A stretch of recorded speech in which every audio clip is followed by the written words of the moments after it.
gelar kudu iso gulung lho yo. Maksudnya apa? Iki mau kok beda karo liyane. Perkara apa? Ora awake dhewe metu kok dadak metu hari jai pongan bajidor kabeh. Nek ora ngerti kowe takono, awake dhewe utawa aku, ket kowe rong lahir, aku biyen wis ngabdi ana ing kabupaten utawa ana ing negara Ndorowati no. Apa iya? Ya, Hubungane apa karo Tari Jaipong? Ingkang Sinuwun Prabu Sri Bathara Kresna kuwi kondur ngedaton nek ora disambut karo Tari Jaipong kuwi nesu. Ngono ya. Iya. Dadi men kowe ngerti adat istiadate Gustine, ya. Gustine awake dhewe kuwi. Kuwi anggere kondur barapat ning Citinggil. Iya mlebu kaputren. Babas munggah saya mamujan. Kuwi nek kon dijogeti Jaipongan mesti mesu digekne kopi ra gelem ngombe. Gustine dhewe kuwi. Ngono ya, iya.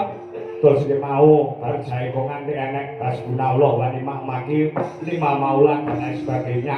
Iki minangka pertanda awake dhewe menyesuaikan tempat.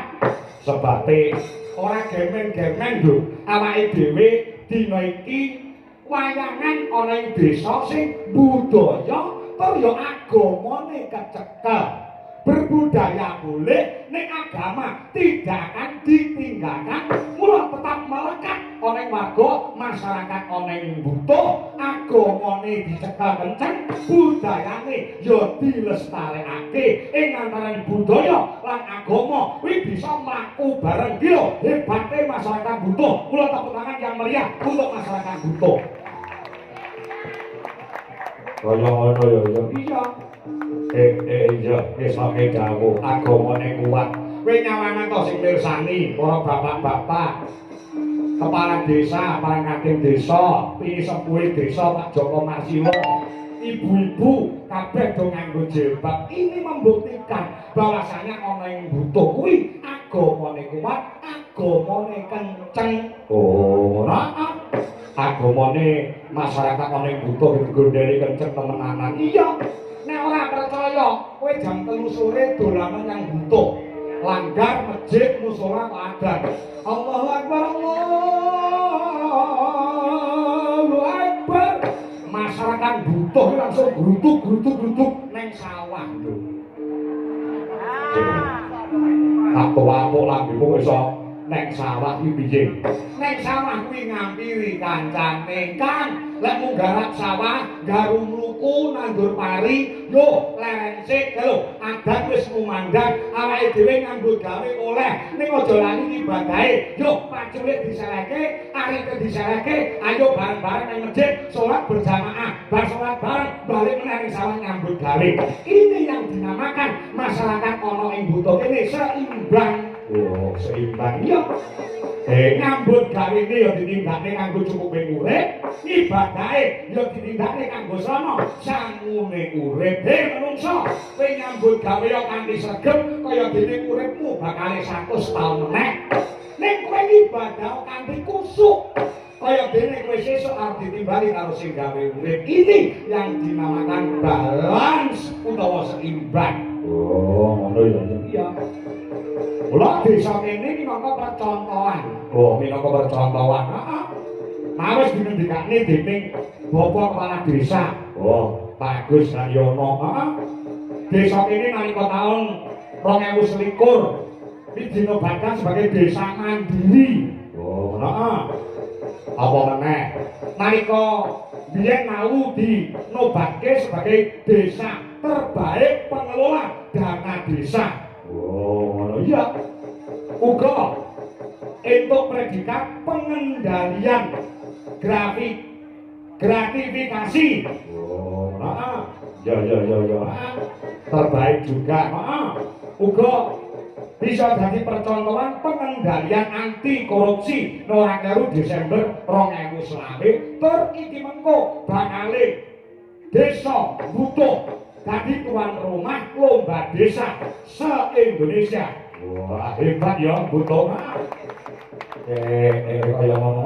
Mulane sing jenenge masyarakat kene iki wis dituding karo Jawa Tengah dituding karo Boyolali atau Kabupaten Boyolali sebagai tuan rumah lomba desa se-Indonesia ini mujudake ajengan jempol nek ora kreatif masyarakate nek ora guyub ukur masyarakate nek ora manunggal gotong royong masyarakate tak nek iso dadi srana tuan rumah lomba desa se-Indonesia. Oh iya. Esake dawuh ya. Ala dhewe rasake kan ngomong. Apa? Kita wujudke nganggo tembang ngono kae.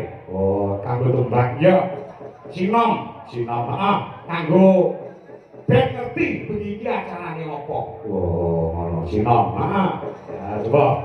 Aku arep nyuwun suarane gede Mas Retno Wibowo. Tembang iki tak jlentrehke ben sesuai karo hajate bengi iki no. Oh, ngono. Ya. Tata Jawa. Ya. Ya Jawa sing lantang suarane sing cethok, mergo iki sing mirsani pirang-pirang. Iya sakmene kae no. Ya. Ya, ayo Mas. Tata Jawa bersih desa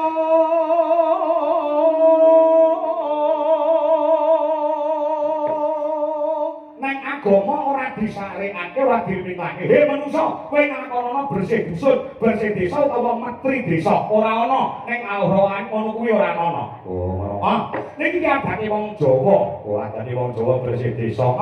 Iki minangka tandha rasa syukure para warga masyarakat kanggo srana nyambung silaturahmi, lek-lekan tirakatan nganggo adat sing wis eneng, sing ora bertentangan dengan agama. Ya kuwi metri desa, bersih desa utawa metri dusun utawa bersih dusun. Oh, bersih desa nang endi Mas? Bengi iki Mas. ing buta dalu puniki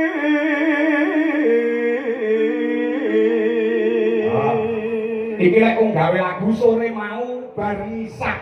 Oh, iki lho, nek ngorek-ngorek ning kene iki terus sadurunge liwat grup. oh, Grup LDI, anu DLI. DLI Dusun Laras Indonesia. oh, Ya, iki kok ditebake aku yo ngono. Jalan cerdas kok lho. ya.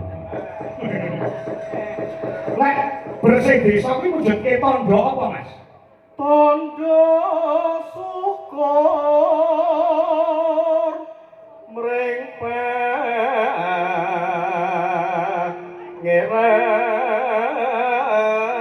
pangeran. Tandha syukur mring pangeran. Tandha syukure para warga masyarakat ana butuh dibuktikan malam hari ini gelar adicara sing kaya ngene iki. Dadi iki dudu hajate Pak Kepala Desa tok, dudu hajate Pak Joko Marsila. Ingin minangka dadi sesepuhing ana ing desa butuh ning secara keseluruhan iki hajate wong sak dusun utawa desa butuh. Oh, tadi dudu ajane perangkat desa tok, Pak Lurah tok, Pak Joko Masila tok. Ora, ning hajate wong sak desa. Oh, Iya.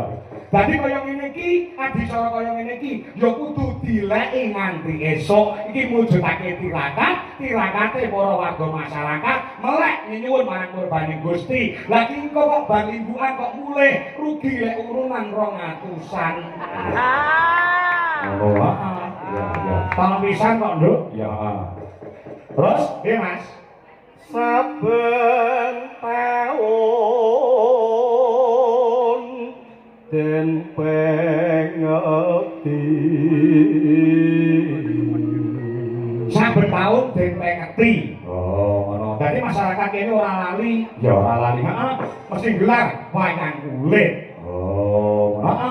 Tur wayang kulit ini juga nuwun sewu sepisan muri-muri budaya, tur perekonomian bisa berputar. Oh, UMKM nyatane pirang-pirang, kayak sing dodol-dodol ning jaba, iki ya entuk rezeki. Sing entuk rezeki ora mung dalan yoga sinden pengarit. Tukang son, tukang soting ora, ning kebu bakul-bakul sing ana njaba kae ya melu kerejeki. Eneke wayang bengi iki dadi kena diarani masyarakat ana ing butuh kene nggone urunan 200-an. Kuwi ya melu berbagi rezeki. oh. dibantu karo desa, uga yen ana bobol borote, ana kekurangane nggo wayangan, ditomboi karo Pak Joko Marsila Eslah. Bakon to, Nduk. Ya. Kayak wong dodol-dodol iki melek ora. Iki jane nek rahasia, kaya aku iki ora aku limo njogo rahasia, seneng aku yo andung rezeki. Aku duwe resep wong dodol apa wae. Yen pengin cepet dagangane cepet entek, kuwi manut aku. Ana resepe. Heeh, mocake. Nyatane aku dadi dalang yo. Nyuwun sewu ora patek iso leren nek pas sirami. Oh, Heeh. resepe wong dodol apa wae iso gamantek kuwi ana Tirakate, ana yen dikatekne. Jual apapun yang pengen dagangannya cepat entek ana tirakate kudu dipasani pitung Senin, pitung Kemis tanpa pedhot. Nalika ngeler jajan utawa dagangan, yo ngeler dagangan. heeh, kuwi gedruk lemah ping 3. Buk buk buk Bismillahirrahmanirrahim. Maca Al-Fatihah ping pisan disambung karo mantra Jawa. Semar dasar gareng eneng Petruk celuk-celuk sing dodol Sri Kandi sing ngukoni Janaka. Kuwi angger ulangane 1000 ngedol 500-an cepet entek. Ngejak kere. Pasti le banyolan kan. Oh, ngono. Heeh. Lajeng Mas. wos manunggal nyawiji Wos manunggal nyawiji. Siapa yang manunggal? Siapa yang bersatu? Ya masyarakat perangkat desa, Pak Kepala Desa disambung karo donatur utamane menjadi Pak Joko Marsila. Oh, ngono. Heeh.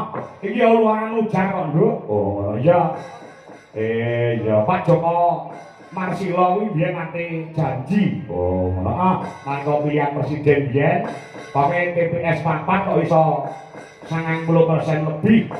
Iki bakal ditanggapin dangdut. Ora wayang. Dangdut. Bosok malam tahun baru aku tanggapin dangdut gak ditagih. Oh, Go, yen Pak Agus dadi kepala desa ana ing Butuh, ya. Pak Agus Haryanto, heeh, iya bakal ditanggapin dangdut sok malam tahun baru. Wah, ngono ya, ya. Iya. Nah, ya. Terus bacake berbagai, Mas.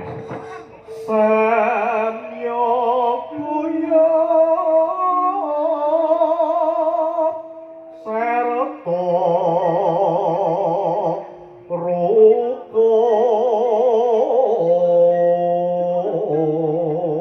rukun Sarta guyub rukun. Ya, pamitane kuwi nang gotong royong guyub rukun.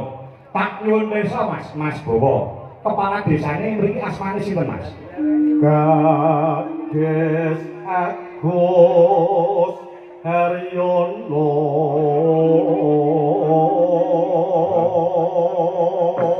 Kades kepala desa Agus Haryono masuk dalam tembang. Heeh.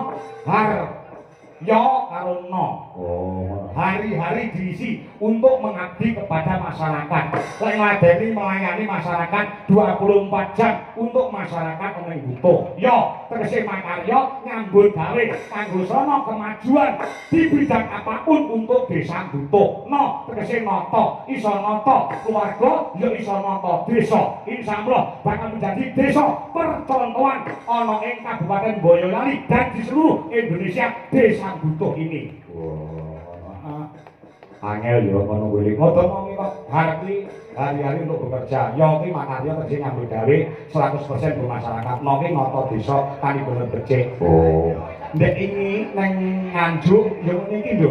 Tak sebutke jenenge kepala desane, tak sebutke jenenge kadese ning Tembang, tak gawane Tembang iki kepala desane ning Nganjuk ndek iki nangis. Kuwi nangis munggah panggung nyawer 2 yuta. Kuwi ning Nganjuk ning kene mbok.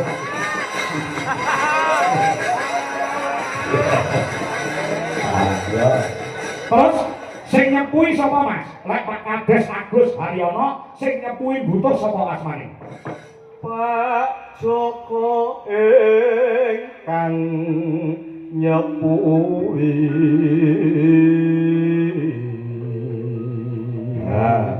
Lurah 30 tahun ki ora Pak Joko Marsila kaya enek. Lah iya. Lek ngabdi ning masyarakat tidak setengah-setengah kon, Bro. Oh, Heeh. Saya iki diangkat dadi wakil Dewan Kesenian Kabupaten Boyolali. ngono wae. Lenggo seni luar biasa. Heeh, lenggo seni luar biasa.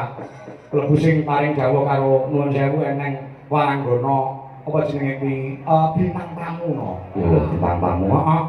Sapa? Lah sing seragame beta kuwi nak bintang tamu. Oh, Nek gawane iki lak ijo-ijo. oh, Heeh. kae sapa? Mbak Eni saka Bluro. Oh, Iki bengi ketemu ing antarane anak durhaka karo mbok iki.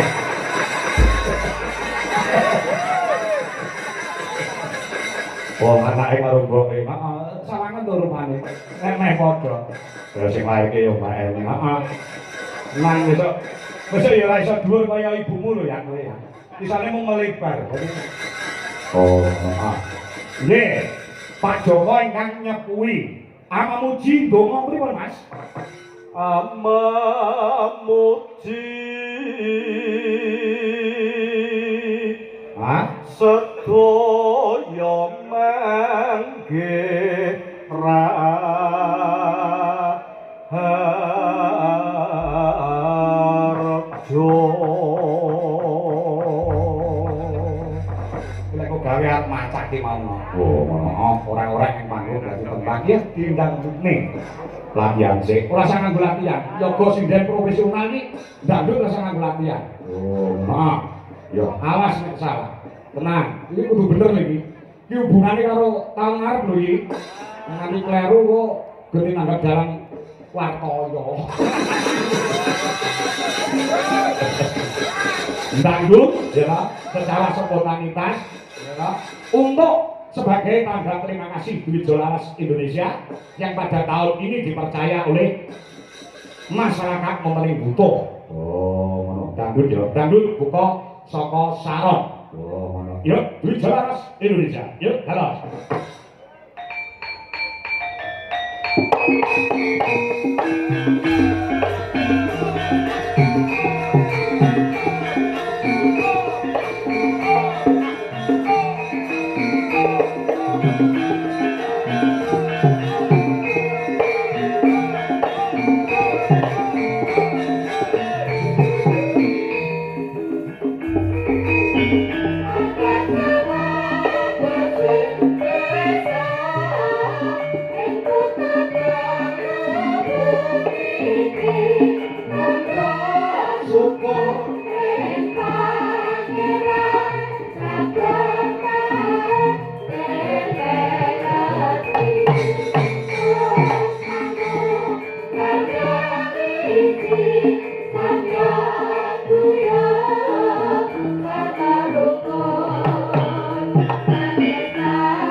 Yeah.